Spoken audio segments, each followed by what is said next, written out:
Hey guys, it's Ted Bogert back with the TED Show.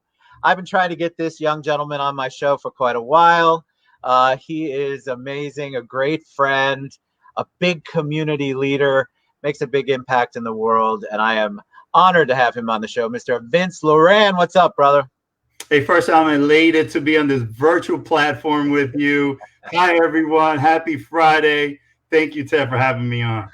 I'm so excited. So we're going to talk a little bit while we share, right? Yeah, So we met through your beautiful wife, Anna. We work amazing. together just Yeah. for disclosure purposes. She works. I don't do the work. She does the work. Trust me. And she's amazing at what she does. So I have to give a shout out to Anna Chanis from the home team of Freedom Mortgage. We're both partners in that. She does all of the heavy lifting, and I get to do fun things like this with you. Amen, brother. I'm so happy to be here. This is awesome and amazing. So I'm thank you. excited about this topic too. I want people to get to know you. I love inward transformation leads to outward action. That's awesome. And Ignite RPM, we'll talk about all that. But before we get started, people love to know origin story. They want to know a little bit about Vince. So give us a little background. Sure. So I grew up in Bronx, New York, and Puerto Rico back in the 70s and 80s. Fun fact, I was born in Germany. And also, fun fact, back then I had more hair than John Travolta. I should have done my research and found a picture of you with hair and Yeah. just plugged it up. I got to figure out how to do that more often. Yeah. So that drove me into joining the military, and I joined the best Air Force of the world. Another fun fact, today is their 73rd, our 73rd birthday is when we Nice. separated from the Army Air Corps back in 1947. So kudos to the Air Force. Happy birthday, Airmen. My first half was spent doing working with my hands as an electrician. And the second part of my 21 career was working with my head and my heart as an equal opportunity superintendent. So that was a great culmination of my Air Force career. I, in 07, stayed in Virginia, navigated outside the military in Customs and Border Protection as a senior trainer, as a government contractor for 3 years. Got tired of rotating around the world in a suitcase, went ahead and found a choice job in USDA, Food and Nutrition Service, as a diversity program manager. So did that for 5 years. So in 2016, I felt like I had everything. I was a kid from the Bronx, New York, Puerto Rico, making six figures, had the cars, amazing, beautiful wife, see 3 young ladies grow to be great women, our daughters, and a grandbaby. But all that was going well, but I really felt a bigger and stronger connection to deal and work primarily with vulnerable populations. So I left the completely FNS or USDA and started a 5-year plan, which is turned into a 7-year plan. And within all that, I've been doing some cohorts of fellowship programs of entrepreneurship. One specifically that resonates was Dog Tag Bakery in Georgetown. It made me appreciate the work they did for me, find out the person I am. So I took on coaching. I took on leadership coaching through Georgetown. I went through their program, got certified as executive I leader. didn't know that. Yes, great, phenomenal program from Georgetown. Moved here in 2017 to be out of the cold and closer to family. So Floridians, 3 years now and counting. So that's been that journey. But these last 4 years, since 2016, since I left the FNS, I started my own company, Ignite RPM, in 2019. And that really is representative to business leaders and managers to get unstuck, to really shift their mindset and create results. Also, I'm mentoring 2 great individuals in Dog Tag Bakery and the Camaraderie Foundation, great organization here in San I Francisco. love Camaraderie Foundation too. Yes, amazing. Right. And I have 2 podcasts where I'm co-hosting, one with Enrique Gonzalez doing The Leadership Void, He's and awesome. one with Lori Huertas doing bilingual alphabet series. And lastly, since my plan is to be a social worker ambassador, I have joined the ranks of Barry University, doing my graduate work in social work. Because as one of my heroes says, get into good trouble. So rest in peace, Congressman John Lewis. So here I am doing it all. I love your story because, first of all, thank you for your service. I didn't know it was only 73 years, but that makes sense. I was like, God, why isn't it like 200 like the Marines? Okay, Ted, we didn't have airplanes then. So, hello, Friday.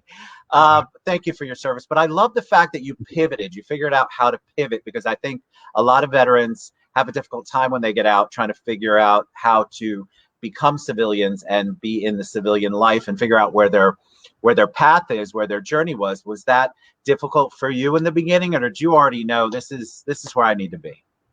It's twofold. It was definitely stressful and definitely nerve wracking. You know, I'll say there's three things you can do in that conundrum. You can pivot, you can putt, or you can pursue. Right.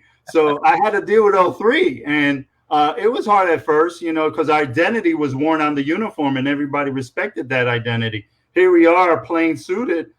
Our identity was just our name, so we had to revalidate ourselves as a civilian in that sense out of the military. But it took a little growing pains to get there. But pivot, putt, or pursue, and I did it, and here I am. Pivot, putt, or pursue. I'm gonna remember that. That's good.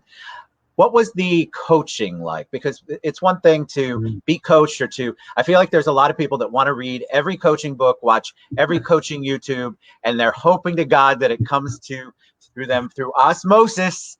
And then they don't understand that there's action involved, which is sort of what we're talking about here, where the action comes in after you've done your inward transformation. But why be a coach? Wow, that's a great question. And I will say to folks that, you know what, we all learn in a row, but we grow in a circle. And I say that because we academically can learn a lot of different aspects, have degrees, but we really grow in a circle. And what that means, we have to interact. Life is about interaction. And when coaching comes into this play is in this growth phase of being in a circle, because we don't realize how much it impacts us emotionally, physically, and mentally.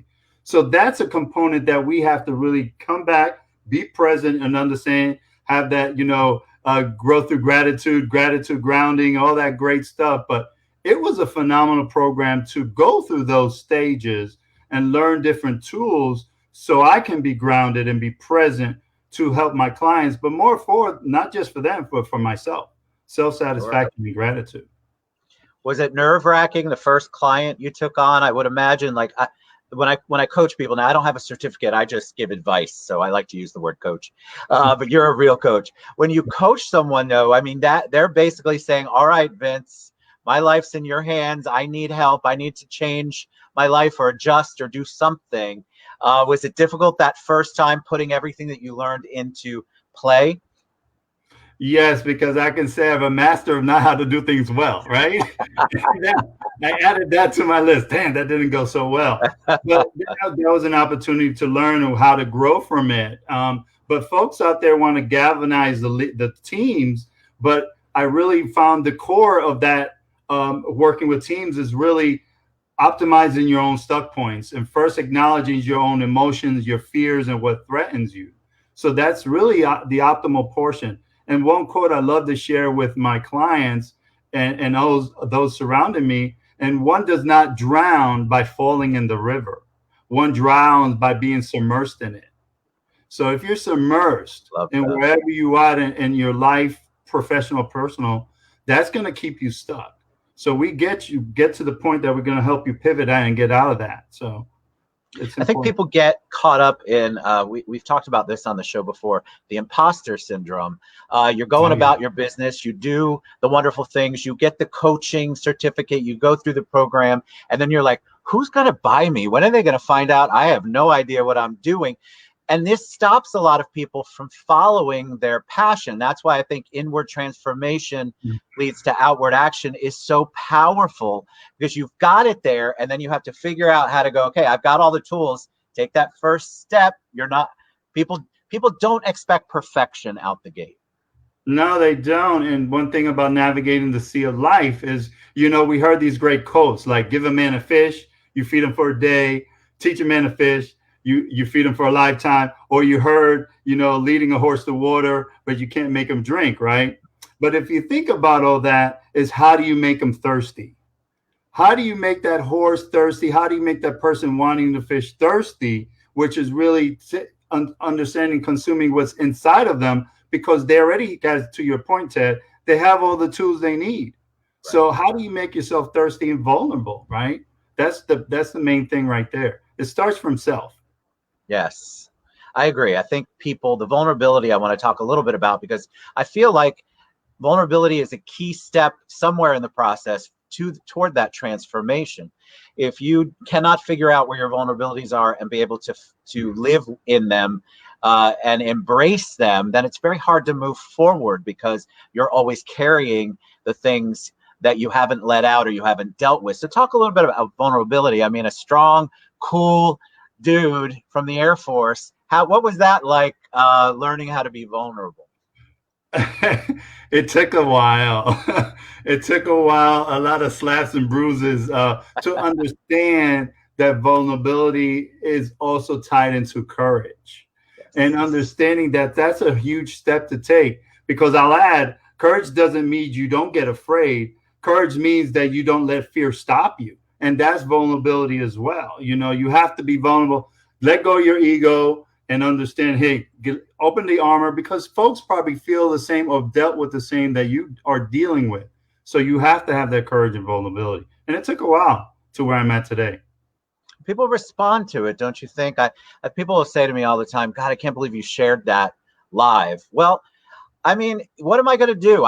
There's no better way for me to be able to let people know that they're not alone than to share the things that I struggle with or have gone through, or the obstacles and the triumphs. I mean, people like to see that it took you a while to get there. When they look at shows like this or they listen to your podcast, they probably think, God, he's got it all together. And guys, I've said it a million times, I'll say it again, we don't have it all together. No, as I said, I'm the master of doing it wrong, you know. The focus also is replacing, why is this happening to me, with what is this trying to teach me? That shifts everything there. You know, victim and victor type of mentality is important. So if I begin to deal with those things, I begin to look at inwardly and transform, work on myself, work on my vulnerabilities, my authenticity, whatever it is that you need to work on. How does that really lead to outward action? What happens in that transformational part that actually leads to some action? Well, first of all, you already are said to yourself, you know, I'm worth it and I'm worthy. And you're giving yourself the tools you need to be better and enhance your own energy and your own light, because light that's emitted gets radiated to millions and thousands of others, even if it affects one person. So I think just understanding that you're not being the imposter, having the imposter syndrome, you are really helping yourself transform, which is going to create actions for yourself, but results for others as well. Because it's about unity here and togetherness. It's involved. I agree. I think the actions impact. I love what you said. It could impact one person, or you feel like it does, but then that person becomes impacted as well, and then they impact other people. And so it's definitely a ripple effect. When you allow that transformation to lead to the action, you're really making a big impact on the world. So people who are out there going, well, what I feel and what I have to say or what my talents aren't worthy, that's really the first step. You've got to acknowledge that you have worthiness and that you are worth your message, and what you're feeling is probably something someone else in the world needs to hear. So what do you want to do with social work? I have to ask you, because that is such, to me, an honorable profession, a very difficult profession, but yet it's undervalued, underappreciated, but makes such a giant impact on our world. What is it that you want to do with that? Well, as I'm starting social work, graduate studies in my work, I tell you what, I still really don't know which way do I want to go. Is it macro at the policy level, in legislation? Is it the meso at the community, or is it at the micro at the individual level, or is it all three? So I'm still torn, not understanding at this day today. Ask me in 2 years, because by then I'll probably have a better opportunity when I go through my internships, my field placements. But my heart right now is drawn towards middle high school students and also veterans. That's what I feel right now is a pull. but in 2 years I might have a different pulse. So I can't really articulate that. I want to help everybody, but I definitely can't. And I know I can't, but I want to build a team so we can go out there and be the best that we can to whomever we're serving of that's vulnerable out there. Such a great point. You can't, something that I think a lot of people get caught up on. You can't help everyone. And so if you take that on, I feel like those are the people that really struggle to get anything done, because they are focused on this giant, I've got to help all of these people. And maybe that could be the ripple effect, but don't let that be the thing that stops you. Well, if your idea is not perfect and only helps one person, it still helps a person. So just start there. I think people get so caught up. Well, I've got this idea, but I'm not going to implement it. I'm not going to take the leap until it's 100% perfect and all the people I want to impact are going to be impacted. And I say to them, I think you might agree, look, just go with your truth and work through it. People will be impacted as you go through. Yeah. Tell me about veterans. I'm such a big proponent of anything that can help veterans out, and I know you are too. So tell me about what you're involved with there, and give civilians, give people who want to help an idea of the best way for us to get involved. Reach out, number one, to myself, or there's definitely organizations, think as a veteran leaving the military, we hear about these resources, but sometimes we really don't know which one is the one that are good and versus the bad ones. So reach out to someone, ask that question. Vince Loran, you can reach me anytime you want. Camaraderie Foundation. Luckily, I had another veteran that turned me on to that great organization, is the reason I became involved with them. FAVOB and so many, Wounded Warrior Project, Mission Continues. There's definitely a plethora of resources out there. Again, just reach out, ask. All you can do is ask. Like I say to folks, just be yourself, but only better. And being only better means you have to reach out at times, because it takes a community to build who you are as a person sometimes. That's correct. And like you said, I love the part you talked about earlier where the uniform was your identity, that established within the military who you were, or at least what you represented in that uniform. And when our military family gets out, a lot of times they don't have that. So they obviously don't have that same support system or structure. So please reach out, get involved. I have so many people after these shows that tell me, I'd love to help, but I don't know anybody in the military and I don't know what to do. Okay, Well, start with Vince. Start with somebody. Reach out and get in touch with him, because I think it's so important that we embrace our military, especially with all the sacrifices that you guys make. All right, I asked this question a lot. I haven't asked it in a while. When I say the word hero, what comes to mind? Who comes to mind for you?